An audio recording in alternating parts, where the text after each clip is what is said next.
Welcome to the L Word Podcasts, a series of sit-downs with the actors and creators of Showtime's hit series back for its 4th season. Join us as we chat with Laurel Holloman, who plays Tina Kennard, a movie executive trying to adapt to a new life as a heterosexual. Here we are, 4th season, and I thought I would ask you, if you were interviewing Tina, what would you want to ask her?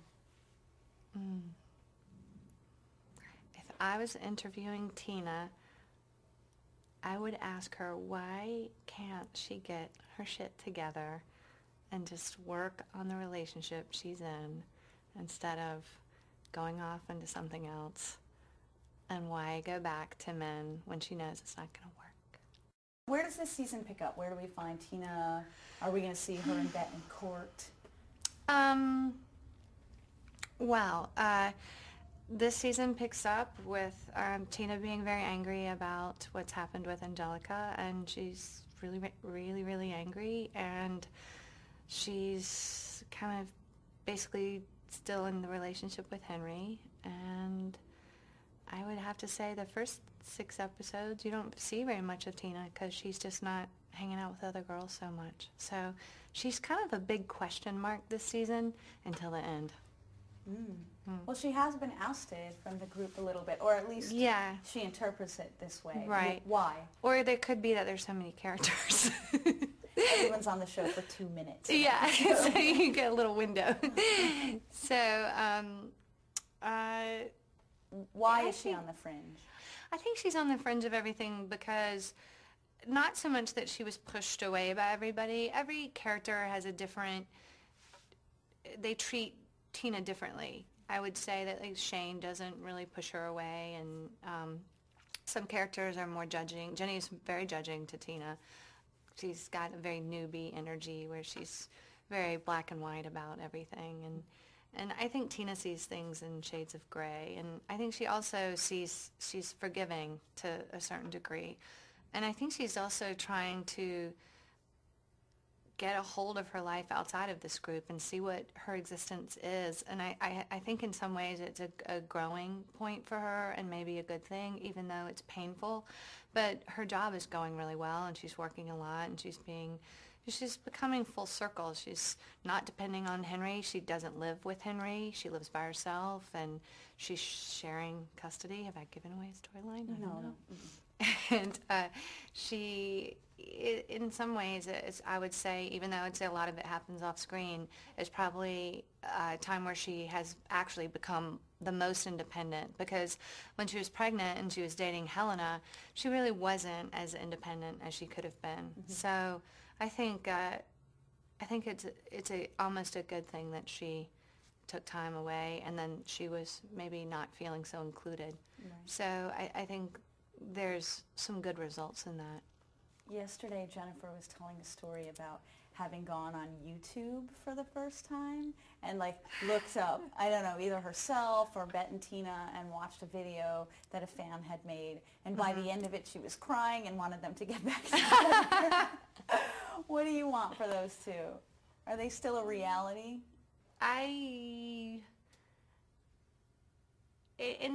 be completely honest, I think it would be nice if they find their way back to each other, but for me, playing Tina, I think it was nice to not stay in that relationship, because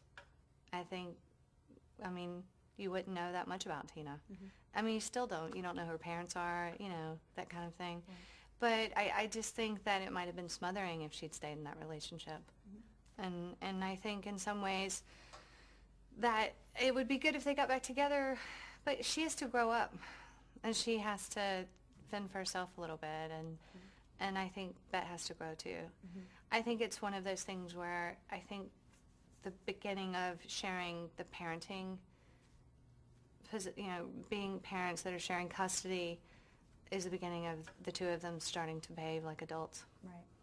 Okay. They certainly have never behaved in any way that I would recommend for a couple to behave at all. They didn't even do that well in therapy. They didn't stick with therapy at all. So later in the season, she has to work with Jenny. So if you would talk a little bit about that storyline. But also, I want to know how does that storyline actually feel real or really like the industry, because you're obviously in it? I love talking about that storyline. It's been my favorite thing in all 4 years is the Hollywood storyline.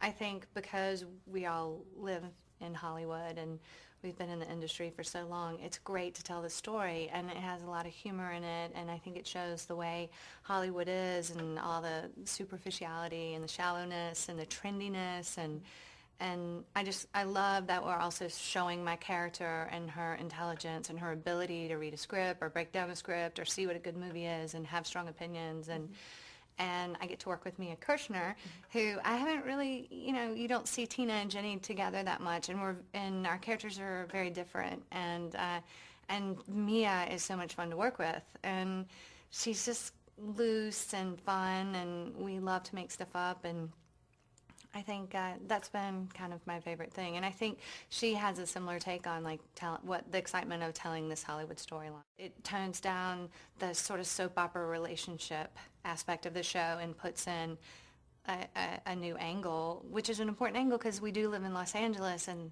you run into any kind of Hollywood situation, and the worlds overlap. The art world overlaps with the Hollywood world, with the studio world, with the world of agents, and the music world, which is kids' world. Right. So, so they say that you need to have a thick skin in order to survive in this industry, and yet being open and being vulnerable is part of playing the role. So how do you manage over your career how do you manage those dichotomies? I think it is really important to have a thick skin because one aspect of the industry is commerce, and then there's the other aspect of the industry that's art. And so to keep being an artist, you have to keep filling yourself back up, and you have to be emotionally available all the time, and you have to keep creating your character, creating ideas, coming to the table with something. And those two can kind of just sort of, they don't always converge in the best ways, So I just think you have to kind of not listen to the negative.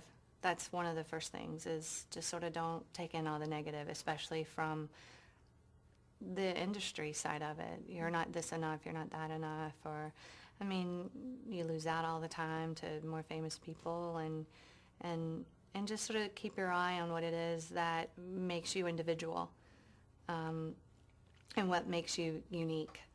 And I think every time you put yourself out there, that oh, well, I created this character, I created Tina, or I created another character, or that it was yours, you coined it, it's your own, and sort of that individuality is something that you should hold on to. I think there's a lot of rejection and a lot of disappointment, but what's really lovely is there's some jobs you don't get, but if you can go to the movie theater and see another actress that got that part and she does a lovely job, you're like, wow, that's amazing. There's enough room for everybody. What is some acting advice that you received early on that you still heed today?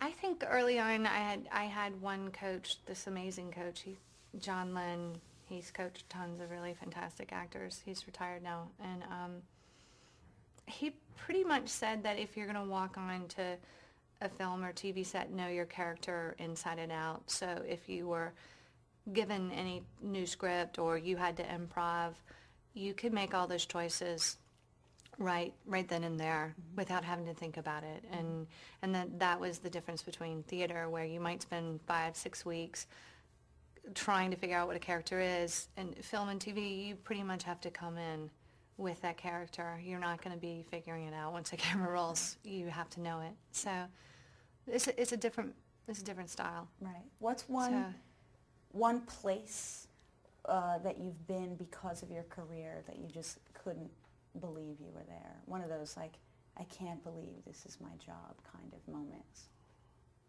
One of the really special moments for me was last year when I was working and we shot in Whistler. And it was snowing and it was beautiful, and my daughter was 1 year old, and it was the first time she'd seen snow. And there we were at the Fairmont, and it was beautiful, and we were all together. And because we were shooting in this one place on a location, all of the girls were hanging out with each other a little bit more than we do in Vancouver. And there was something magical about Whistler. So it was beautiful, and it was just a magical energy. And I think all of us felt very grateful to be able to go to that location. Cool. Yeah. Excellent. All right, I wish we had a little more time. And that completes our conversation with Laurel Holloman. Go to sho.com for video clips from upcoming episodes, in-depth behind-the-scenes video, and schedule information. While you're there, also make sure to check out more podcasts from the L Word and other Showtime series.